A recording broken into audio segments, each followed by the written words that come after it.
سورہ بقرہ کا جو شخص ذکر کرے بنی اسرائیل کے دل اور ان کے حالات، ان کے واقعات، میں آپ کو اس کا مثال دے دیتا ہوں، اس سے آپ کو بہت ایک تدبری نقطہ بہت پیارا ملے گا۔ اللہ تعالیٰ سورہ کے نام سورہ بقرہ دیے ہیں۔ کیا مطلب کہ آپ کسی لائبریری کو جائیں گے، کتب خانے میں، تو آپ کو اتنی فرصت نہیں ساری کتابوں کو کھول کر پڑھنے کی۔ آپ کو جو آپ کا سبجیکٹ، آپ کا پروفیشنل، آپ کے مطلب کی کتاب ہے، اس کے عنوان سے آپ پہچان لیتے ہیں، اور وہ عنوان کے حساب سے 2-4 صفحے دیکھ کر اس کو خرید لیتے ہیں یا اعارہ کے طور پر ہائر کر لیتے ہیں۔ تو یہاں پر اللہ تعالیٰ آپ کو اور ہم کو سورہ بقرہ، اتنا بڑا سورہ ہے، اس کا نام سورہ بقرہ دیا گیا تاکہ آپ کو اور ہم کو ایک بقرہ کا سبق حاصل کیا جائے، گائے کا سبق لو۔ ہمارے گھروں میں کتنے لوگ سورہ بقرہ جنوں کو بھگانے، شیطان کو دور ہونے، بے شک برکت والی اور فضیلت والی اور اس کے خصوصیات بہت ہے، مگر بقرہ کا سبق کتنوں کو آج کے دل میں اترا ہے، وہ آپ کو ملے گا کہ دل کی اصلاح کے اندر بہت بڑی کامیابی ہو جاتی ہے۔ سورہ بقرہ کے اندر گائے کا قصہ کیا ہے؟ بنی اسرائیل کے ایک مالدار شخص جس کا شیخ ابھی ذکر کرے تھے، اس کا قتل ہوا، قاتل مجہول، کسی کو معلوم نہیں۔ تو بنی اسرائیل کے لوگ یہی کہہ دیے کہ چلو بھائی، ہمارے پاس ایک کلیم اللہ نبی ہے، ان سے معلوم کر لیں گے کہ اس کا قاتل کون ہے۔ تو وہاں پر موسیٰ سے آ کر یہ کہے کہ بتائیے یہ قاتل اس کا کون ہے؟ کیوں؟ یہ مالدار پیسے والا ہے، اس کے جائزات ہیں، اور شریعت بنی اسرائیل میں تھا کہ اگر قاتل ہے وارث میں تو اس کو محروم کیا جاتا، اس کی سزا الگ ہوتی ہے۔ تو جیسا آئے بتائیے یہ قاتل کون ہے؟ تو موسیٰ کا جواب کیا ہے؟ گائے کاٹو۔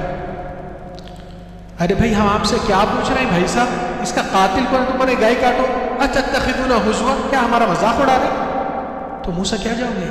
قال اعوذ باللہ ان اکون من الجاہلین، میں ان جاہلوں میں سے نہیں جو سبجیکٹ سے ہٹ کے بات کر رہا ہوں، اس کا اسی سے تعلق ہے۔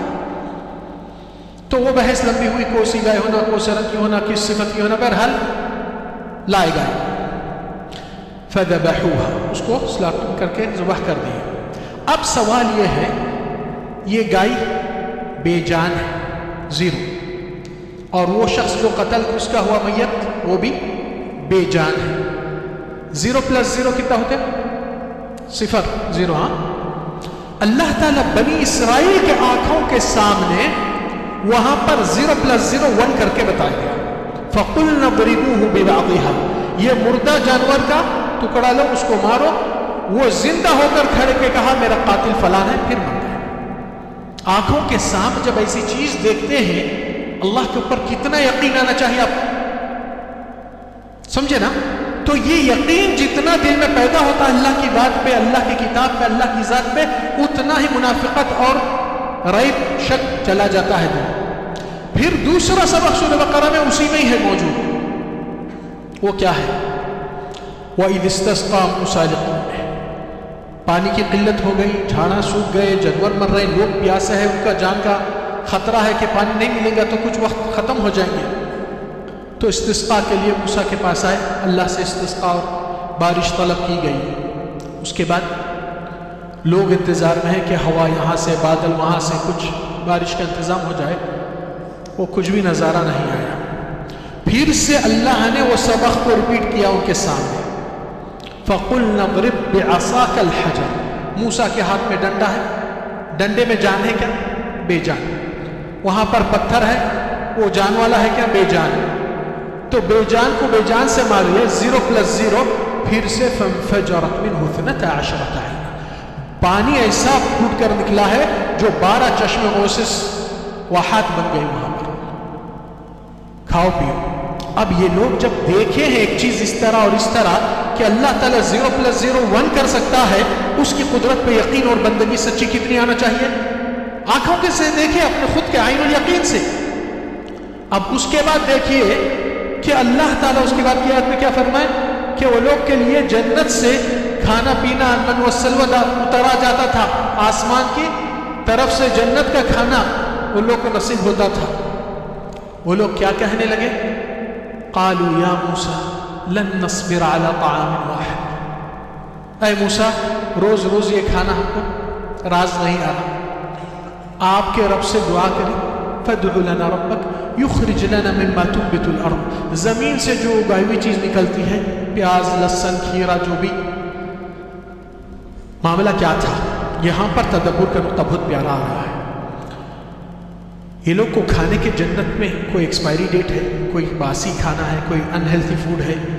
جنت کا کھانا معیاری کھانا ہوتا ہے، صحت اور جسم اور ہر چیز کے لیے. جب جنت میں اللہ تعالیٰ انعام کا رکھا آپ کو دنیا میں دے رہا ہے تو آپ اس سے بیزاری کیوں محسوس کر رہے ہیں؟ کیا کمی ہے اس میں؟